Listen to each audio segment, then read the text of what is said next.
Alright, let's install the heatsink. I unraveled the wires that was wound up around the heatsink and ready to put it in. Now, let me zoom out a little bit.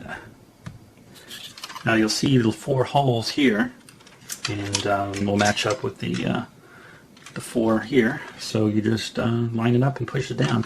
And the thermal paste, you'll notice, is in the middle. It's going to make a good solid contact with your on your CPU. So I don't recommend you twist it around or anything like that. Just try to push it down, and the heat's going to spread out the thermal paste for you. So just carefully remove the shroud and get it lined up.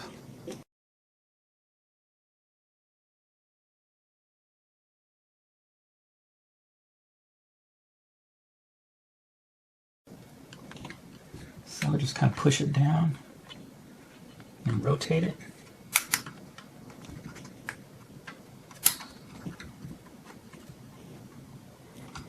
There's little arrows on there telling you how to rotate it.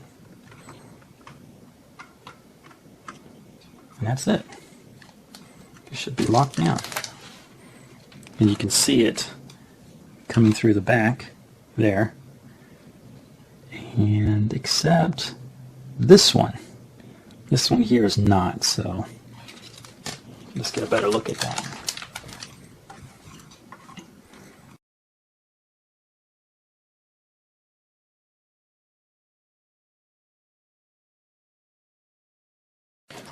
Okay, that's better. So now if you get a good look at that, you'll see they're pushed in all the way. The problem is I don't have this mounted in the case yet, and I'm pushing down, and it's just pushing down directly on what I'm trying to push through. So that's why it wasn't working. So you just have to lift it up, because normally the standoffs would keep it raised. So just be mindful of when you're trying to lock these in. Make sure you get them down all the way, and you'll have to lift it up off the off your anti-static mat in the desk you're working on. And just make sure you got them pushed through and locked down, and you should hear that positive click. And there we go. Now we have that installed, and we're ready to move on to the memory. Okay, off camera I put a zip tie around it, and these zip ties came with the case. And then you just go ahead and cut the excess off, like so. And it's plugged into the board right there. It's a CPU fan, and we have it out of the way. So now we're ready to install the memory. And as you can see here, they're color coded. Let me zoom in a little bit for you. They're color coded. We got black and blue. And the ASUS in their instructions, they recommend that you use the blue first. So if you just have 2 DIMMs, you use blue and blue. And you have these little tabs here you flip out. Alright, and I'm using some Kingston memory. Alright, there we go. And it's slotted, and you can see that it'll match up. So you just slide in one side first and then the other, and just kind of gently push it down.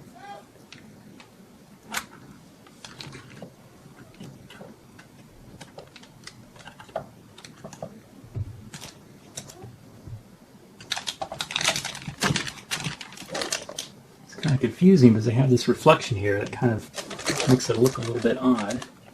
But after you push it down, you just lock the tab, and if it doesn't go down, then you know you don't have it pushed down all the way, like I don't. And there we go. And grab the other memory stick, put it in the other blue slot, like so, and then lock it down. And we have our memory installed. Now it's going to take a little force, don't be scared, but if you're using force, just make sure you do have it orientated correctly. Alright, let's put our motherboard in the case, and we already have the standoffs installed. Just go ahead and locate your M35 screws. There should be 36 of them with this case, so you know that whatever is the greatest quantity, there's these little small screws. Those are the ones you use. And just make sure that you have a standoff where every hole is, and if it doesn't line up right, then you know you got a standoff in the wrong spot. So make sure you're grounded, and just gently put this in there like so, and line it up.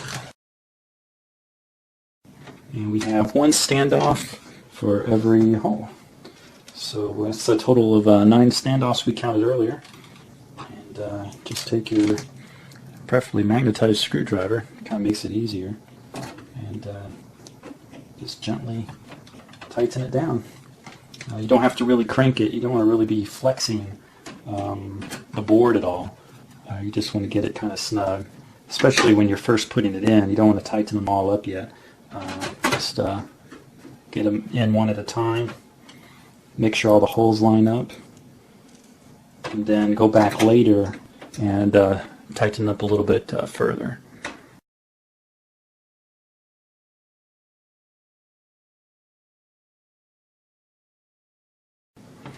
So now we got them all in, you can just go ahead and snug them up a little bit. And that's it. It's all tightened down and ready for the next step. Alright, let's install our power supply. I'm using the Corsair TX750. It's a very good power supply. It uses Japanese capacitors, which is nice, has a 5-year warranty. They call it the Enthusiast series, so I guess it's for only if you're enthusiastic. I don't know what that's supposed to mean, but maybe enthusiast is not like professional. But I guess I'm an enthusiast, so this will work fine for me. 750 watts should be more than enough for what I need. And the box is very nice. It's the Bronze series.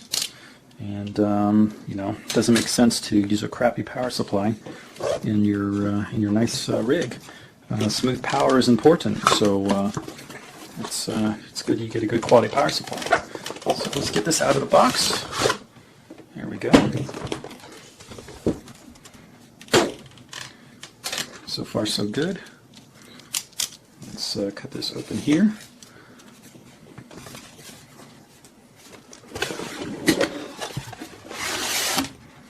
That's very nice. Instruction manual.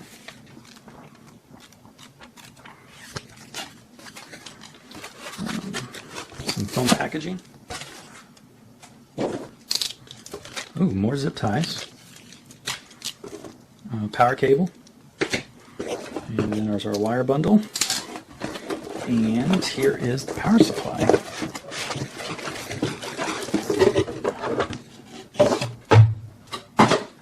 Interesting, it comes in a nice little reusable bag. If you just so happen to have a girlfriend or wife, you can give it to her as a gift.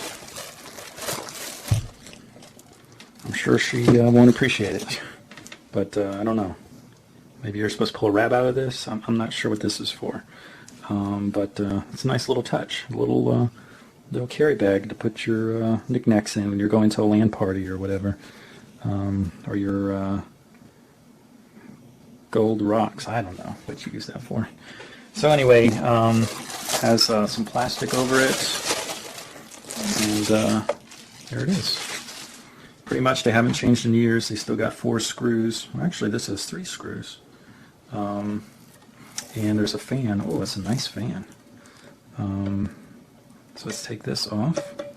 Looks like a little protective cover. There we go. Can't smell it, but it's intoxicating. I can see there are nice high-quality Japanese capacitors in here. It looks very well built. The quality feels nice. It's a very good solid switch.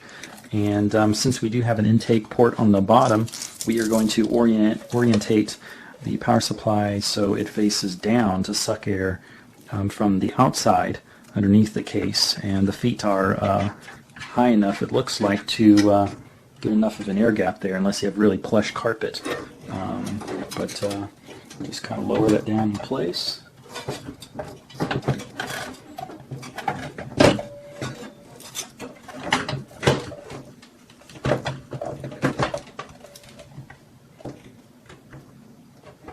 Oh, actually, there is 4 screw holes. For some reason I missed it before, but Boy, it's a heck of a lot of cables we're going to have to find some place for, but I imagine we'll work it out.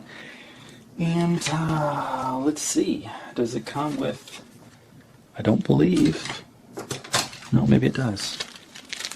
Yeah, it comes with screws, so never fear. You can even put a sticker on there that says Corsair. It's nice, kind of a bumped foam type sticker.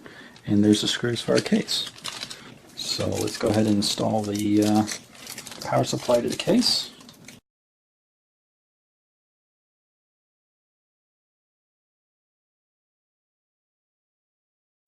And there you have it. It's all installed, and it makes a lot of sense to suck the air in from the outside on the bottom, than taking hot air and then forcing it through there. So I think fresh air to keep the power supply cool is best, and that surrounding outside air should be cooler than the one that is from inside the case, where the CPU is generating quite a bit of heat. So we're going to have to find some place to hide those cables, and I believe we do have room on the other side. And we'll determine what we need and what we don't need. Okay, next is the video card. I'm going with the EVGA GeForce GTX 570. It's 1280 megabytes of RAM, and it's not the top of the line, but it's not the bottom of the line. It's kind of middle of the road. It's good enough for what I'm doing. I don't really do gaming. I do mainly do video editing, but this should be what I need. So let's take off this plastic. There we go.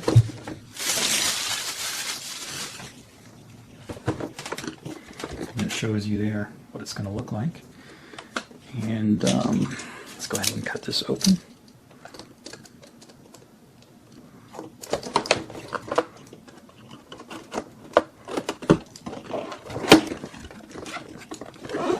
And it says, do not return to the store. EVGA offers direct customer service. And they have a phone number there. So depending on the product type purchased, a limited 2-year or limited lifetime warranty is provided when registering the product within 30 days. So make sure you register your product. I believe it's a lifetime warranty. This is very, very heavy. And comes with a, looks like a poster.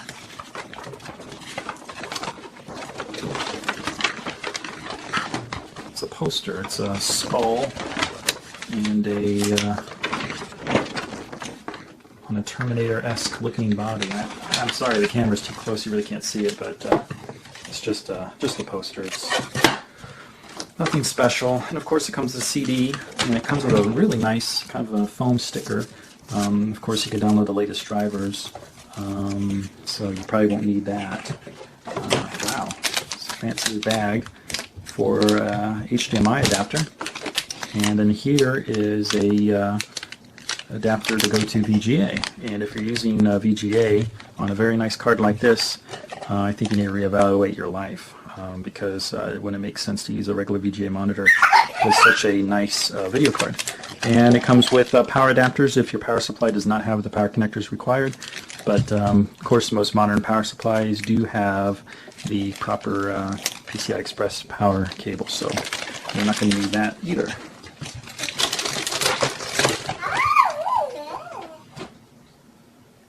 So let's get out the video card. It's very, very heavy, solid video card. Nice cooling fan on it. Some people are complaining how it doesn't have a cover on the back for the circuit board. It's not a big deal to me, but you want to take this plastic off, like so.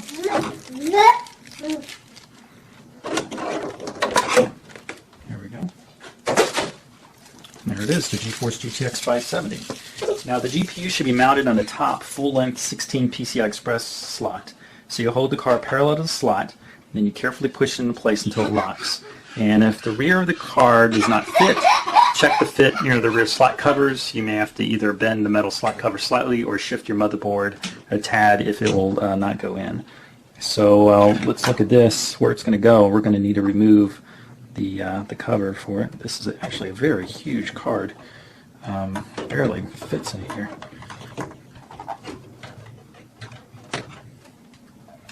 And yeah, as you can see here, it takes two two slots, so we're going to remove those two slots because it has a cooling ventilation here in the front. So let's put that down and remove this.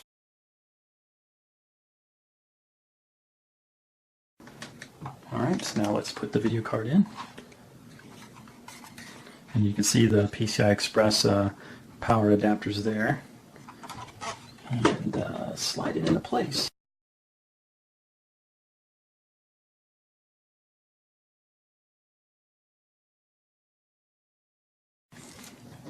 Alright, there we go. And there's a little bit of plastic cover here.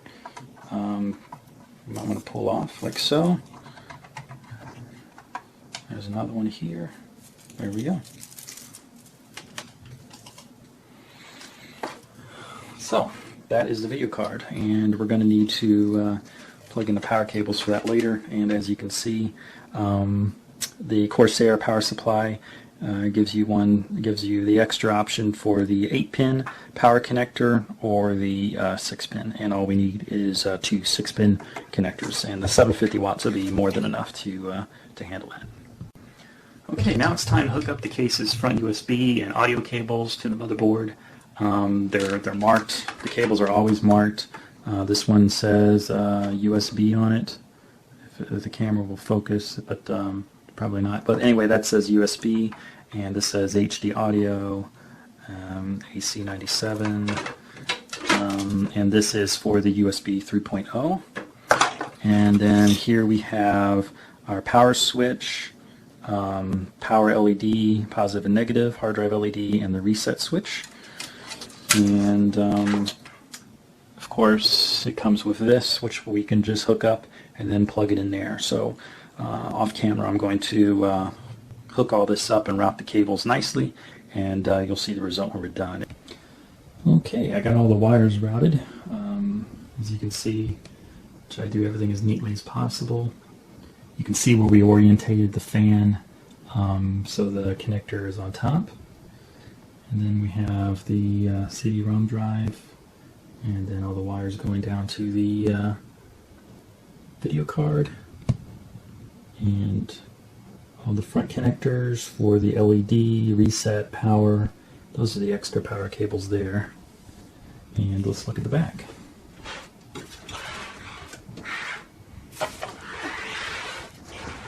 Alright, and here's the back. Get everything routed as neatly as we can. I did attach a wire tie up there. I'm not going to be using a fan, so it doesn't matter. And there's the wires coming down, and they have little fastening points that you can use. And that's it. So keep it nice and neat, and you'll have nice airflow.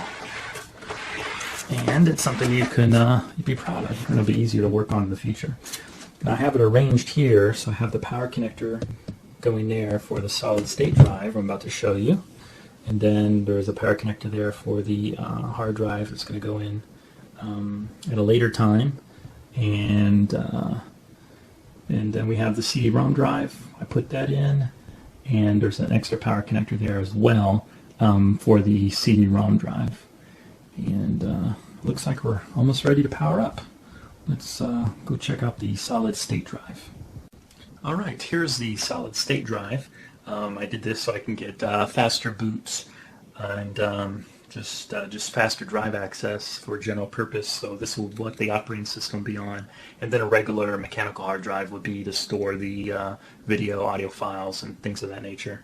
This is the only part of the installation that makes me a bit nervous because some of the reviews online indicated some reliability issues, and it is a SATA 2, it's not a SATA 3, but this was what was available locally, and this is my first local install I've ever done where I got parts locally and didn't get them online, so that's why I wasn't available to get a SATA 3. Otherwise I would have been willing to pay the slightly more money for a SATA 3, but for what I need to do, this should be fine, and it's already going to be a big improvement over a mechanical hard drive when it comes to read-write access speeds.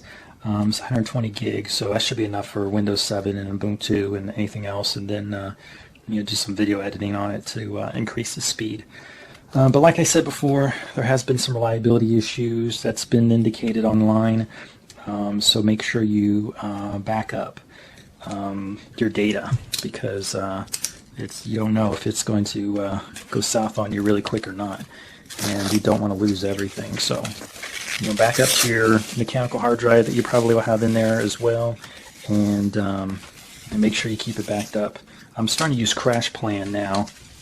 It's an online backup, because Carbonite is upload speeds and download speeds, and the reliability to transfer video files is very unreliable. You have to end up re-uploading video files that you transfer to one hard drive to another. It doesn't recognize it was moved, and of course they say not supposed to do that, but it does. So you can go back and forth with support with them forever. It's just a waste of time. So I recommend you don't use Carbonite. I recommend you use a CrashPlan.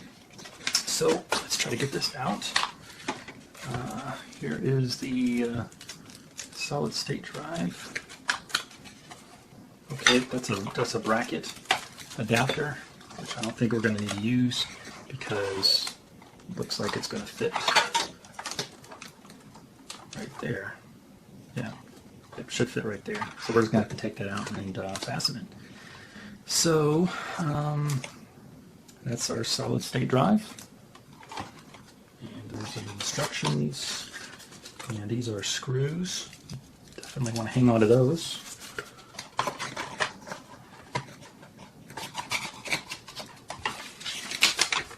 Let's see, congratulations. These are ideal for use in an environment. Performance need to meet rigid standards, blah, blah, blah. Don't bend, flex, drop.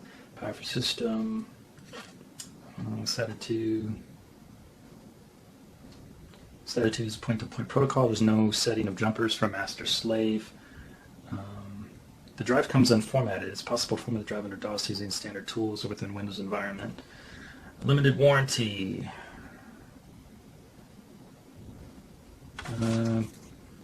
3 years.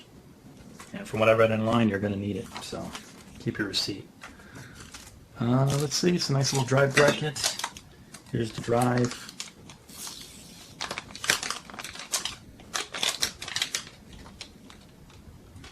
Here we go. It's very lightweight. It's the Agility 2.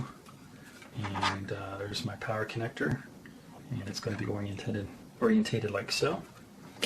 And I'm going to remove this, and then we will fasten it.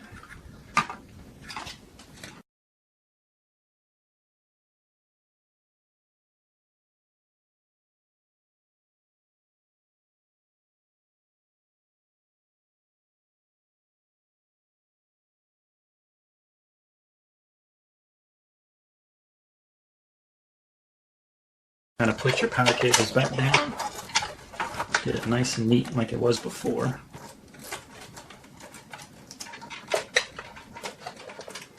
Like so.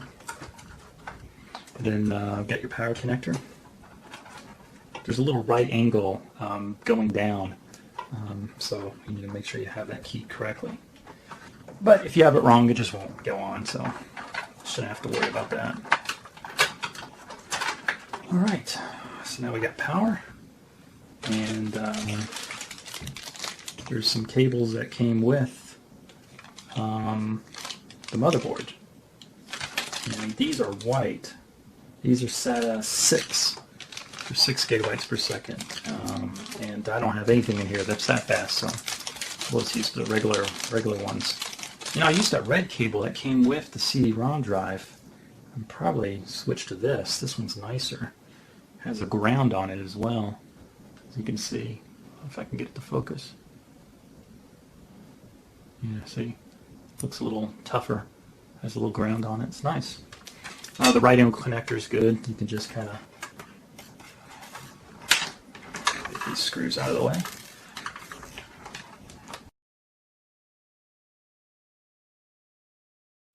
Alright, so I decided to keep my red cable that came with the CD-ROM drive, and I'm going to use the fancier cable for the hard drive when I put it in.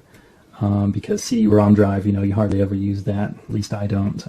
So I'm going to use the more robust cable that came with the motherboard for the hard drive. And as you can see, There, it's connected there, and there's our nice little mounting plate and the communications and power. So looks like we are ready for a power up test, and we'll see what happens. Hope for the best. All right, here we go. We're going to power it up for the first time. I'm hitting the power button.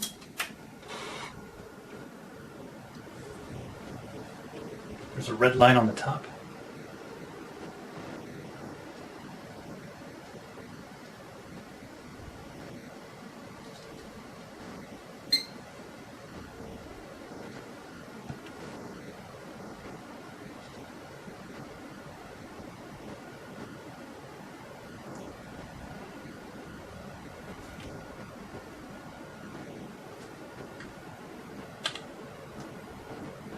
Made me nervous. It took a long time. Let's see.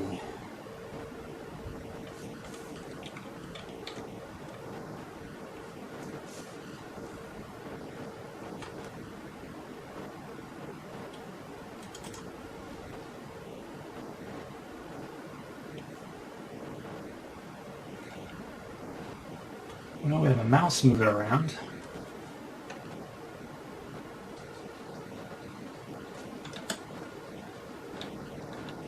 Keyboard's working, but the mouse isn't working.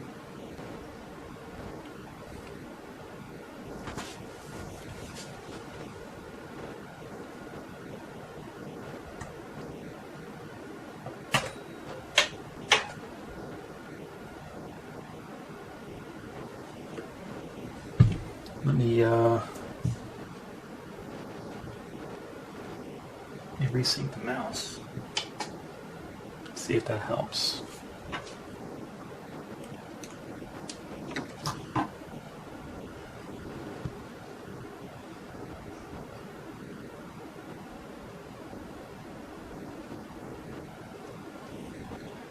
Okay, the mouse still doesn't work.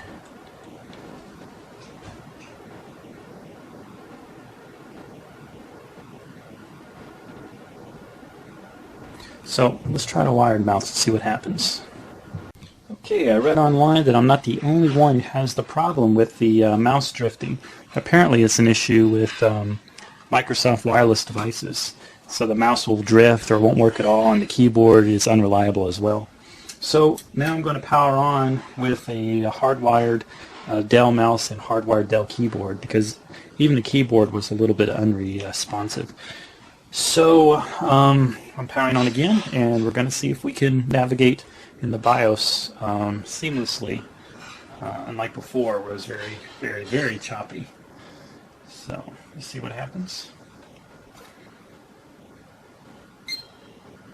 There's that beep. Hit delete to go into the BIOS.